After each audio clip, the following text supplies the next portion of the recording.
las cosas allá? ¿Cuál fue el sentir de los hispanos en territorio norteamericano? Para contarnos más sobre ello, nos enlazamos en estos momentos con Jesús García. Él es congresista del estado de Illinois en este país. Gracias, Jesús, por estos minutos aquí en Mega Noticias TVC. Congresista, gracias.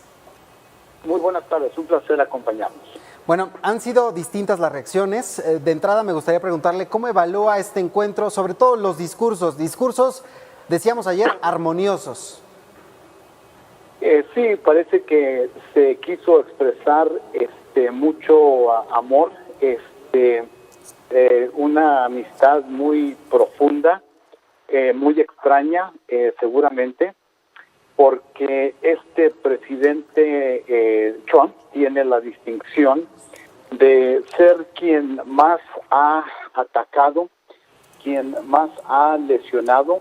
quien más ha calumniado a México,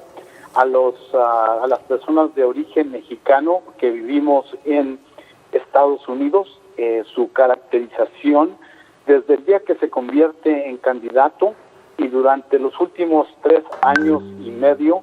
ha sido de menospreciarnos, de atacarnos, de hacer la vida más difícil para la comunidad inmigrante, pero en especial para la comunidad mexicana. Es quien ha insistido en construir el muro, quien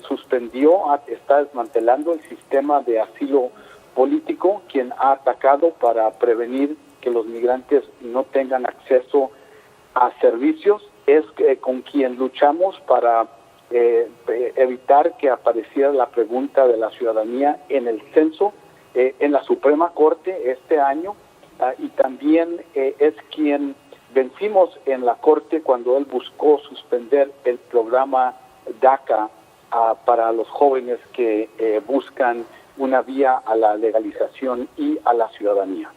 Así es que se nos hace muy extraño quien nosotros hemos conocido como nuestro enemigo principal en los Estados Unidos, quien nos hace la vida tan difícil, ver al presidente López Obrador decirle una y otra y no sé cuántas veces su amigazo durante esta visita. Jesús Chuy García, yo te sigo en redes sociales, al igual que muchos mexicanos que evidentemente pues tienen intereses en Estados Unidos porque tenemos un familiar allá, porque tenemos algún beneficiario de DACA o simplemente porque hay un mexicano que es hermano evidentemente por nacionalidad y que resulta afectado por todas las decisiones que toma el gobierno del presidente Trump. El gobierno de Estados Unidos actualmente pues tiene una política, por ejemplo, de cero tolerancia a indocumentados, una política de estar atacando a todas esas comunidades, por ejemplo en Los Ángeles, comunidades santuario de protección al migrante, a pesar de que estén indocumentados, mucha protección por parte de los demócratas, por ejemplo, en servicios sanitarios, en escuelas, en que no sean perseguidos. Muchos migrantes, incluso mexicanos en Estados Unidos, deciden ir a un estado o a otro porque las autoridades de ese estado los pueden proteger de una posible deportación o la separación, es decir, que los hijos se queden en Estados Unidos y ellos sean deportados. Para los demócratas, la visita del presidente mexicano en estos términos que se ha reunido con el presidente Trump va a ser un parteaguas, es decir, van a seguir apoyando a los mexicanos que están allá en territorio estadounidense o pueden dar un giro en cómo apoyar a la comunidad mexicana por el mensaje que le dio el presidente mexicano al presidente Trump. Yo tengo gran confianza de que los demócratas en el Congreso y a través de la nación tienen gran afecto, gran aprecio para la comunidad inmigrante y la comunidad de origen mexicana en los Estados Unidos. Creo que eso no va a cambiar. Hasta eso que fuimos los demócratas en el Congreso quien aprobamos 2 leyes este año, la ley de El Sueño y Promesa, que es la vía para legalización para los jóvenes DACA y también los centroamericanos principalmente que tienen la protección TPS, que es la solución permanente. Ese proyecto de ley está pendiente en el Senado de los Estados Unidos.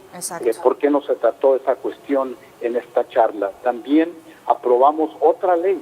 que da la vía a la legalización a los trabajadores agrícolas en granjas a través de los Estados Unidos, abre las puertas a que se puedan legalizar alrededor de 2 millones de personas. En otras palabras, estas dos leyes deberían haber sido parte de la conversación ayer entre ambos mandatarios, porque esto es lo que empieza a solucionar la problemática de leyes antiguas de inmigración que ya no funcionan, que castigan a comunidades como las nuestras en los Estados Unidos. Pero en términos de actitud, los demócratas vamos a seguir buscando formas de avanzar el bienestar de nuestras comunidades a través de los Estados Unidos. Creo que tenemos excelentes posibilidades de ganar la presidencia. Queremos continuar fortaleciendo y profundizando la relación bilateral entre los pueblos de México, Estados Unidos y Canadá también, haciendo que las cosas mejoren para las familias trabajadoras, para los obreros también, y transformar e integrar verdaderamente a estos tres países y estas tres economías, pero todo empieza con el respeto a los derechos humanos de todo ser humano en estos tres países. Congresista, ahorita que habla que había varios temas pendientes en la agenda en esta visita que debía haber hecho México para defender a los migrantes que están en este país y que desafortunadamente no se tocaron, ¿usted ve realmente que el presidente mexicano es un aliado de Trump o en este caso está sometido a la agenda del presidente Donald Trump, el presidente estadounidense, y de esta manera pues no avanzar también en restaurar estos conflictos que los migrantes viven prácticamente por décadas? La opinión popular, opiniones generalmente hablando, dicen que esta visita y la forma en que se realiza perfila al presidente López Obrador como un aliado de Donald Trump y que la visita fue para tratar de validarlo y ayudarle en la contienda presidencial. El hecho de que tuvieron dos conferencias de prensa y no tomaron ni una pregunta por parte de la prensa, de los periodistas que cubrieron estos dos actos, creo que dice mucho y por eso nos provoca cuestionar y nos causa cuestionar el motivo de la visita, porque en primer lugar quisiéramos que el presidente López Obrador primero hubiera visitado comunidades de origen mexicano en Texas, California, Arizona o Chicago, para escuchar al pueblo y luego reunirse con el presidente Trump para discutir los temas de relevancia. Y no son solo el Tratado de Libre Comercio, son la condición de los pueblos. Y también preguntamos por qué es que el primer ministro de Canadá, Justin Trudeau, decidió no participar y dijo que él estaba muy enfocado en combatir la pandemia en Canadá. Parece que lo que tienen en común estos dos mandatarios que se reunieron ayer en la Casa Blanca es que ambos no han manejado adecuadamente la pandemia y la respuesta, y los dos ahora sufren porque las economías de ambos países están en situaciones que puedan ser de tipo una depresión. Así es que el pintar una imagen de que hay concordia y amistad quizás es la perfecta distracción que ambos necesitan durante estos tiempos. Chuy, sabemos que tienes que irte, pero ¿qué le dirías como congresista estadounidense después de tu larga trayectoria con estos hilos emocionales que te unen a México? ¿Qué le dirías al presidente mexicano? ¿Qué hizo falta tanto al mexicano como al estadounidense, pero en términos más personales, como ese Chuy que conocemos?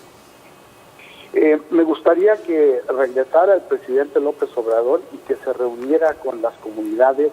en diferentes partes de los Estados Unidos, para escucharla, para que él entienda y pueda profundizar a la realidad que viven estas comunidades, cómo han sido agredidas